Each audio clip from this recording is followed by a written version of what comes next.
नमस्कार, मैं आपके साथ अंजना और आप देख रहे हैं आरपीएस समाचार। आइए शुरुआत करते हैं आज की खास खबर से।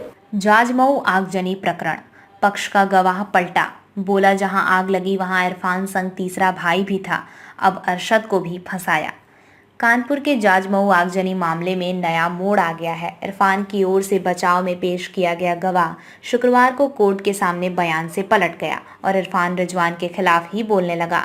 गवाह ने घटना स्थल पर इरफान और रिजवान के अलावा उनके भाई अरशद की मौजूदगी का भी जिक्र किया। उसने अरशद के बुलाने पर ही वहां पहुंचने की बात भी कही। इसके बाद अरशद के भी साजिश में शामिल होने के बाद सामने आने पर उस पर भी कार्रवाई की तलवार लटक गई है।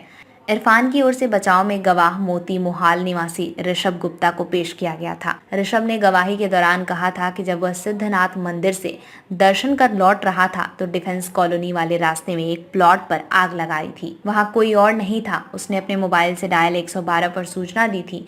जब वहां जबरा पुलिस और फायर ब्रिगेड आ गई तो घर चला गया था। अरशद के चाचा के लड़के जिशान सोलंकी से उसकी मित्रता थी और उसी के द्वारा अरशद से दोस्ती हुई थी। जिशान उसकी क्लास में पढ़ता था। अभियोजन ने बृहस्पतिवार को ऋषभ से कुछ सवाल पूछे थे। शुक्रवार को आगे की जिरह शुरू हुई तो गवाह बयान से पलट गया और पुरानी कही बातों को नकारते हुए जवाब देने लगा। एडीजीसी भास्कर मिश्रा ने बताया कि उनके सवाल पर गवाह ने कोर्ट में बताया कि 7 नवंबर को वह सिद्धनाथ मंदिर गया था। तभी अरशद ने फोन कर प्लॉट पर बुलाया। जब वह वहां पहुंचा तो आग लगी हुई थी। कई लोग वहां मौजूद थे। वह सिर्फ इरफान, रिजवान और अरशद को जानता था। डायल 112 पर सूचना उसने खुद नहीं दी बल्कि उसके फोन से रिजवान ने दी थी। वह और इरफान का भाई अरशद दोस्त हैं। घटना स्थल से 2-3 घर छोड़कर उसका घर है।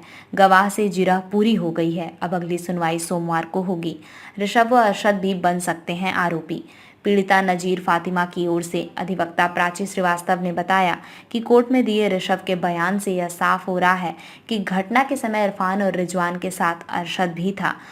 ऋषभ और अरशद दोस्त हैं और उनका घर आना जाना था। रिजवान ने आग की सूचना ऋषभ के फोन से दी। इससे आगजनी के षड्यंत्र में अरशद सोलंकी और ऋषभ गुप्ता के भी शामिल होने की आशंका है। मुकदमे की विवेचना अभी चल रही है। ऐसे में इन दोनों को भी मुकदमे में आरोपी बनाने के लिए प्रार्थना पत्र दिया जाएगा। गवाह को डराया गया। अभियोजन ने बृहस्पतिवार को जिरह के लिए समय की मांग की थी। तभी आपत्ति जताई थी कि गवाह को डरा धमकाकर प्रभावित किया जाएगा। गवाह के बयान पलटने से आशंका सच साबित हुई है। शिवाकांत दीक्षित, इरफान के अधिवक्ता। आरोप निराधार। अभियोजन के सवालों से एक गवाह का सच सामने आ गया है।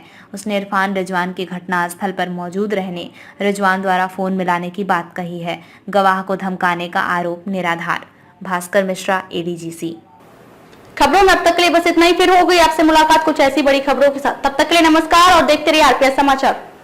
हमारी वीडियो को लाइक कर चैनल को सब्सक्राइब करना ना भूलें। इस वीडियो के बारे में आपकी क्या राय है, कमेंट सेक्शन में जरूर बताएं।